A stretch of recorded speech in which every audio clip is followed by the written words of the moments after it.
सिर्फ एक बार ये पोहा चिवड़ा आप मेरे इस तरीके से बनाकर देखिएगा। ये दिवाली के सारे नाश्ते में अकेला बाजी मार जाएगा। ये इतना टेस्टी बनता है कि पूरे महीने ये ऐसा ही कुरकुरा बना रहेगा। आप देख ही सकते हैं कितनी अच्छी इसकी आवाज आ रही है। तो बिल्कुल इसी तरीके से आपका ये चिवड़ा बनकर रेडी हो जाएगा। तो चलिए शुरू करते हैं आज की इस रेसिपी को। पोहा चिवड़ा बनाने के लिए सबसे पहले हम उसके लिए मसाला बना लेंगे। तो सबसे पहले मैं 3 चम्मच धनिया ले रही हूँ। इससे जो हमारा चिवड़ा है बहुत ही टेस्टी बनेगा। उसके बाद हम इसमें डाल रहे 1 चम्मच जीरा।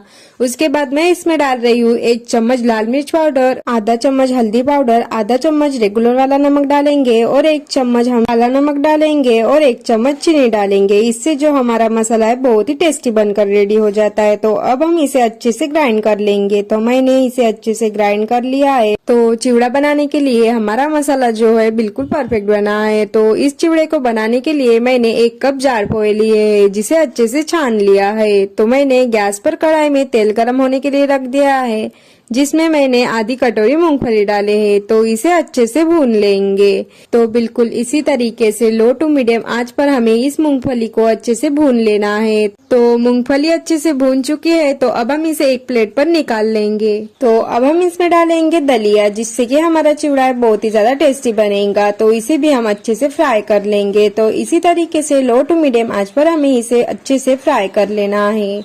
आप देख ही सकते हैं इसी तरीके से हमें इसे मिलाते हुए इसे अच्छे से भून लेना है। तो दलिया हमारी अच्छे से हो चुकी है। तो अब हम इसे भी एक प्लेट पर निकाल लेंगे। उसके बाद अब हम इसमें डालेंगे थोड़े से काजू और थोड़े से बादाम। तो इसे भी हम अच्छी तरीके से इसे भून लेंगे। तो इसी तरीके से हम इसे तेल में फ्राई कर लेंगे।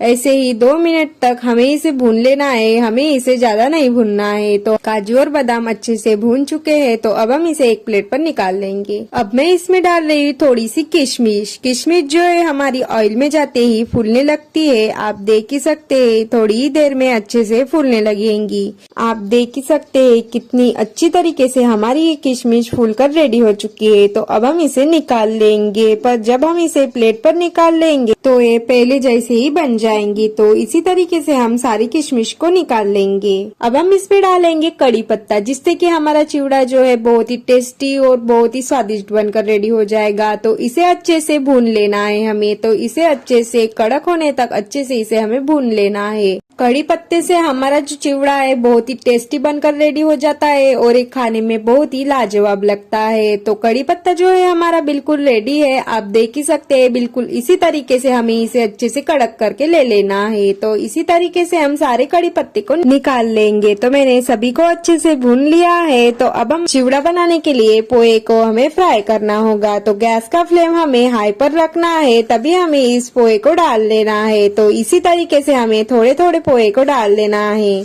तो आप देख ही सकते हैं कितनी अच्छी तरीके से ऊपर फूलकर आए हैं। तो अब हम इसे निकाल लेंगे।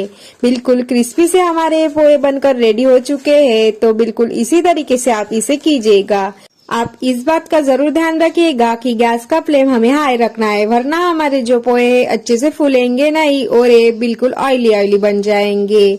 तो अब हम इसी तरीके से सारे पोहे को निकाल लेंगे और दूसरी बैच के पोहे को भी हम डाल देंगे। आप देख ही सकते हैं हमने कितने से पोहे डाले हैं और ये कितने अच्छे से फूलकर कितने सारे बनकर रेडी हो रहे हैं। तो इसी तरीके से हमें सारे पोहे को फ्राई कर लेना है। तो इसी तरीके से हम कर लेंगे। तो इसी तरीके से मैंने सारे पोहे को अच्छे से फ्राई कर लिए हैं। आप देख ही सकते हैं मैंने सिर्फ 1 कप पोहे लिए थे और ये कितने सारे बनकर रेडी हो चुके हैं। मैं आपको इसे तोड़कर भी दिखाती हूँ कितने अच्छे से क्रिस्पी बन चुके हैं। तो इसी तरीके से आप इसे कीजिएगा। बिल्कुल परफेक्ट आपके पोहे फ्राई होंगे और बिल्कुल ऑयली नहीं बनेंगे। तो मैंने सारी चीजों को अच्छे से फ्राई कर लिया है। तो अब हम मसाले को अच्छे से भून लेंगे। तो मैंने गैस पे कढ़ाई में 1 चम्मच ऑयल डाला है, जिसमें हम ये मसाले डाल देंगे और इसे अच्छे से भून लेंगे। अगर मसालों में ऑयल थोड़ा सा कम लगे तो हमें इसमें थोड़ा सा ऑयल और डाल देना है। तो मैं इसमें थोड़ा सा ऑयल डाल रही हूँ, पर हमें इसमें ज्यादा ऑयल नहीं डालना है, क्योंकि हमारे जो इंग्रेडिएंट्स है ऑलरेडी तेल में ही फ्राई हो चुके हैं। तो उसमें ऑयल ऑलरेडी है।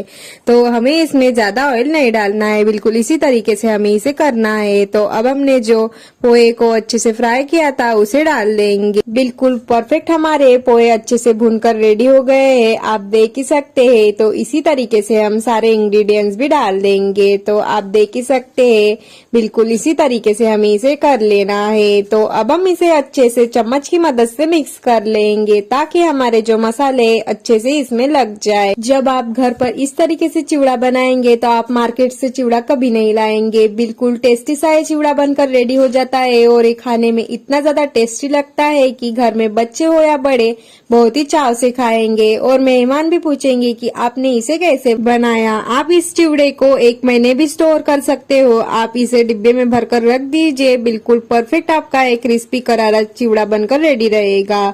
तो ये खाने में इतना ज्यादा टेस्टी लगता है कि घर में सभी को पसंद आने वाला है। आप इसे 1 महीने भी स्टोर करके रखोगे तो ये बिल्कुल नरम नहीं पड़ेगा, बिल्कुल इसी तरीके से क्रिस्पी रहेगा। तो अगर आज की रेसिपी आपको पसंद आई हो तो हमारे वीडियो को लाइक, शेयर और हमारे चैनल को सब्सक्राइब करना ना भूले। मिलते अब नेक्स्ट वीडियो में। धन्यवाद।